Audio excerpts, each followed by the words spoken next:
فرقے واریت اگر ذہنوں میں موجود ہے، وہ تو ہے ذہن کے اندر، جب تک کہ شیعہ سنی مسئلے کا واقعی کوئی حل نہ ہو، اور واقعی حل اس کے بغیر ممکن نہیں ہے کہ ایسے تمام مطبوعات پر پابندی لگے جن میں صحابہ کرام پر، ازواج مطہرات پر رقیق حملے کیے گئے ہیں۔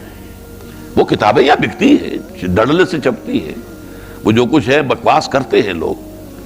جب تک جڑ ختم نہیں ہوگی، اب ظاہر بات ہے کہ کوئی سنی معاذ اللہ ثم معاذ اللہ کیا حضرت فاطمہ کی شان کی گستاخی کر سکتا ہے؟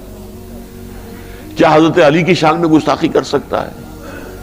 کیا حضرات حسنین، حضرت حسن، حضرت حسین رضی اللہ تعالیٰ عنہما، ان کے بارے میں کوئی بات کہہ سکتا ہے؟ ان کی محبت جو ہے ہمارے لیے جزو ایمان ہے، لیکن وہ کرتے ہیں۔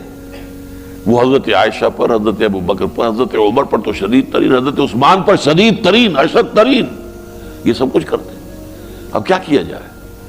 جب تک کہ اس کا معاملہ جو ہے کوئی، وہ ایک دفعہ جو بنی تھی کمیٹی نواز شریف صاحب نے بنائی تھی، اس میں بیک آؤٹ کر گئے جو شیعہ تھے اور کچھ بریلوی بھی، تو وہ ناکام ہو گئی۔ ورنہ اس میں جو میں نے تجویز پیش کی تھی کہ اس کے اوپر 14 سال کی سزا ہونی چاہیے کم سے کم، اگر جو بھی خلفائے راشدین، صحابہ کرام، ازواج مطہرات، ان کی شان میں گستاخی اور نازیبہ باتیں ہوں۔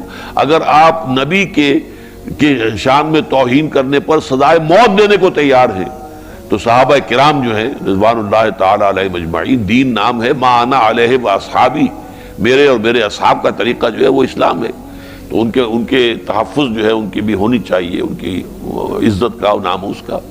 لیکن یہ کہ جب تک یہ نہیں کریں گے تو کیا ہوگا؟ نام بدل جائیں گے، ٹائٹل بدل جائیں گے۔